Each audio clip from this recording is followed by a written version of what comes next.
Hello everyone, it's Louise from Eleanor Grace. I just thought I'd make a little video, a useful video for you, especially for beginners or those who are learning stitches, about making a practice pad. Now this is something I use all the time. You can see my one here that I've nearly finished. I've got no space left. So I was just going to make a video and I thought, oh no, I'm going to have to make a new practice pad. And I thought I'll just show you how to do that. So we have here some calico. So this is literally just standard calico. It's very reasonably priced, so it's a really good thing to use. Doesn't break the bank to make to get half a metre or a quarter of a metre. I mean, you don't need very much at all.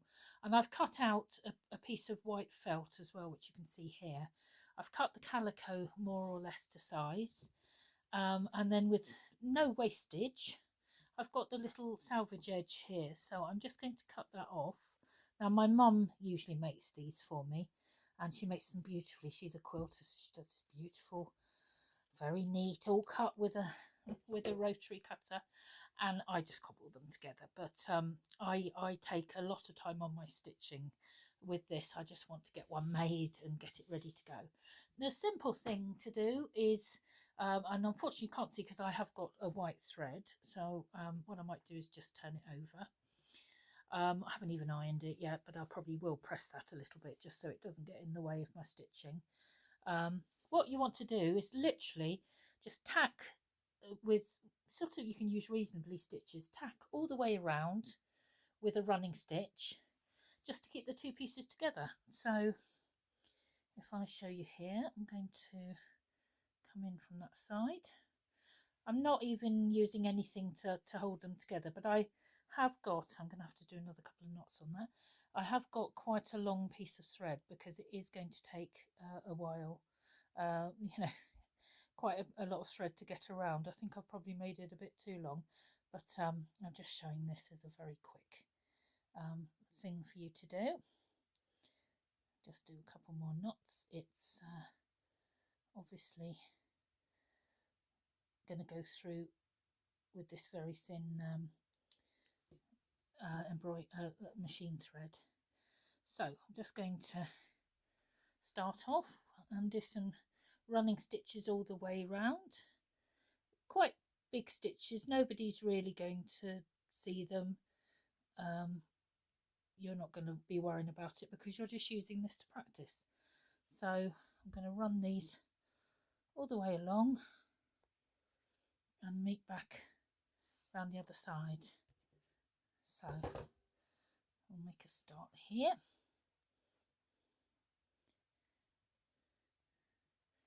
And then just run that all the way through. So I'll put it on hold because you probably don't want to see me doing that for all the way around, and I'll come back at the end. So I've gone all the way around. Somebody asked me to show my knotting off technique. Sorry, I can't remember your name. So I'll show you this here. I know it's white on white, so I'm afraid it's not going to be the easiest to see. This is particularly helpful technique when using yarns or threads that are a bit slippy, and I tend to do it with all of them now, just because I feel I've got control of it. So what I tend to do, I'm left-handed obviously, so I just put the needle underneath as if you're going to make a normal knot. And a bit like I do with, if you've seen any of my workshop videos on bullion knot or indeed on the French knot, I put my finger on the thread as it's curling itself round, especially if there's a long length, and that just keeps control of it. And as with this thread, I probably need to do 3 or 4 because it's very, very thin and it could go through that little sandwich of calico and felt. So I've done a few there, and I just put my finger on it to let it go through, and then that's how I knot off.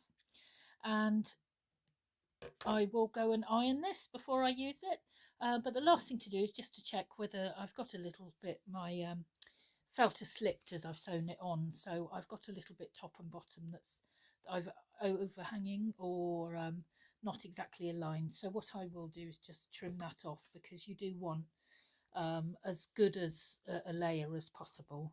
So I'll trim just that top bit off there, and then you'll have a really nice practice pad to work with. Now you can make these in any size, obviously. My mum sometimes makes them in a slightly smaller size, which is really good if you're just wanting to have something that you can hold within your hand and that's not too bulky.